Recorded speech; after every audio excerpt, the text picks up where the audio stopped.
I'm here with Joey Kurtzman, and we're talking about holy matters. Hello, hello, team. We are. And where's my football? In the end, all matters are holy. That's what I've discovered. And so I was reading this book by an editor at one of the major publishing houses, and the name will come to me. He recently published a book on Eisenhower, and he has a story about in his life as an editor, he'd have to go out to recalcitrant authors who the publishing house had paid advances to, right, and try to coax their manuscript out of them.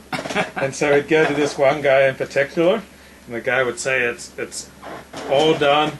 It's all here. Don't worry."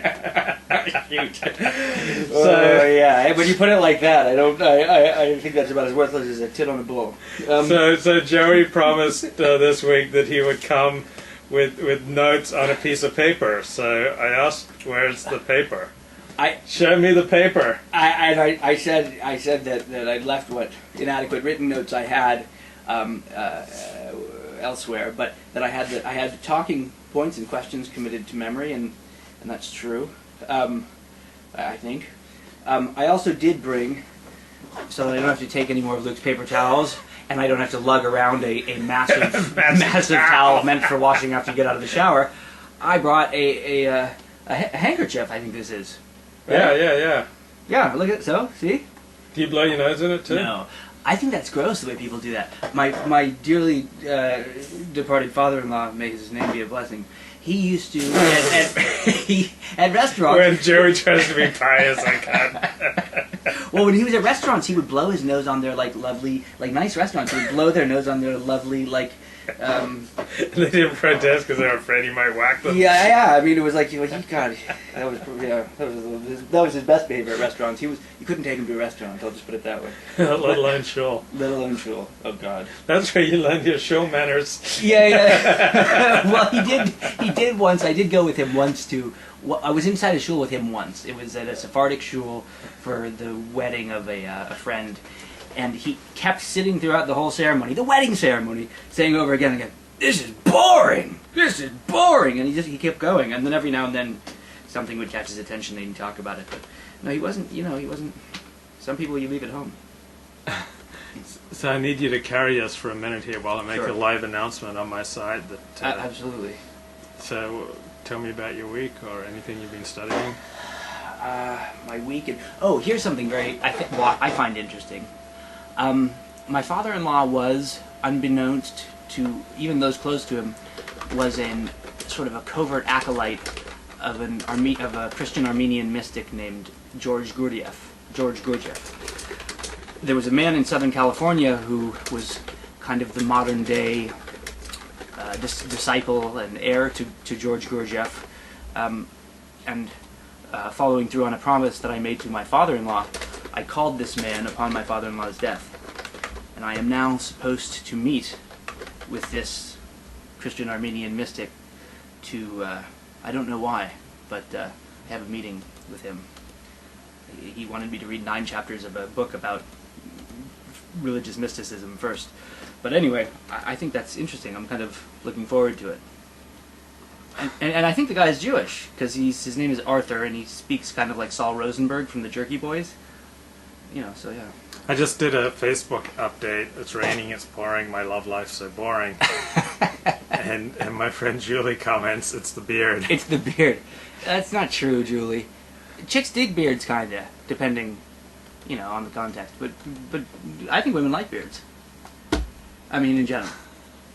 They respond to facial hair. Well, they have not responded in a visceral manner to mine. I'll just put it that way. Well, yours is prophetic. For 10 months, and it is yet to receive a positive response in Really?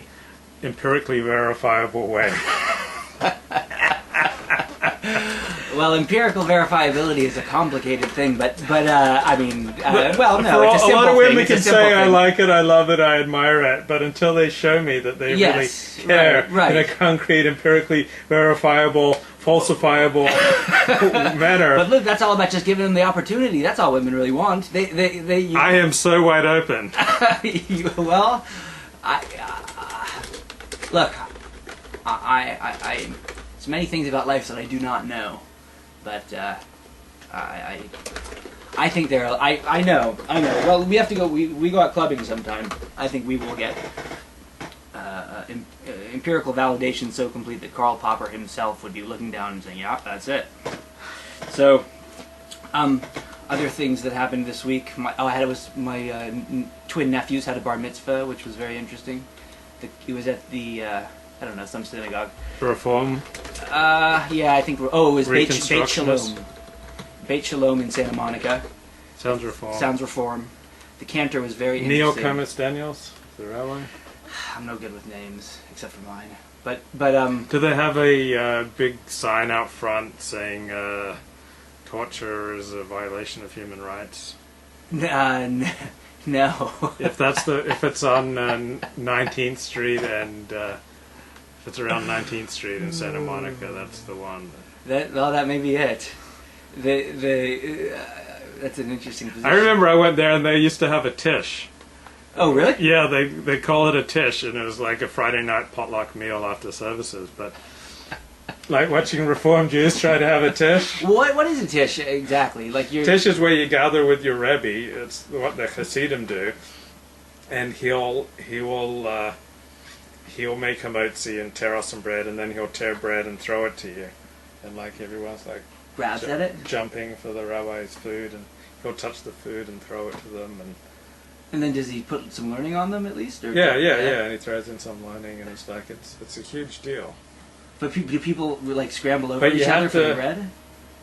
Yeah, not in a gross way, or depends on. I guess some of them could be gross, but yeah, it's very enthusiastic. But I just don't think that you have the DNA to be a religious person like that. Because I could drop you in the holiest tish in the world, and you just be like, like there with your towel wiping your sweat up here. Very scrupulously. And it's like, is it okay if I use my cell phone? No. I hope. Smoking a cigarette. Well, Rebbe, do you have a light? On Shabbos. Well, I've been doing it. I thought it was humorous. I don't know how it played, but when I've been in the recent days when I've been smoking, in the past months when I've been smoking around religious people on Shabbat, I always take my absence by saying to them, the Rambam said it was actually not just permissible, but a mitzvah to smoke on Shabbat. And it's kind of a joke, but supposedly there was, like, iconoclasts, some, like, heretics used to argue that. I say it as a joke, but they never seem to enjoy it as much as I enjoy saying it. But so it's not true, Rambam didn't say that, did he? I don't believe he did. It doesn't sound like something the Rambam would say, but... Yeah, I don't think they smoked. Yeah, it's odd. But no, but it was. I liked being at the synagogue. They were reform or not. They were pretty cool. Were they gay friendly?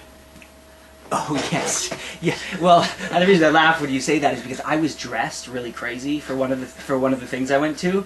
Like I had a leather, and I don't normally wear leather, but this was I had like a black leather overcoat and like a really bright shirt and kind of goofy pants, and I was telling someone from Atlanta. I was telling him about when I was in Atlanta, and I was like, "Oh yeah, I slept something." He's like, "Oh yeah." He said, "Well, it's real gay friendly in Atlanta," and I just kind of laughed and kept talking. I said, "Yeah, maybe it is." But I didn't correct him.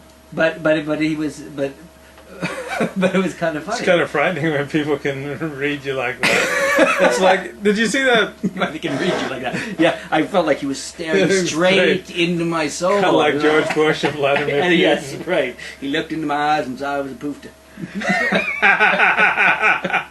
There's this movie about an English teacher who was in his 40s and never married, and he wanted to wait until he was married before he'd have sex with his girlfriend.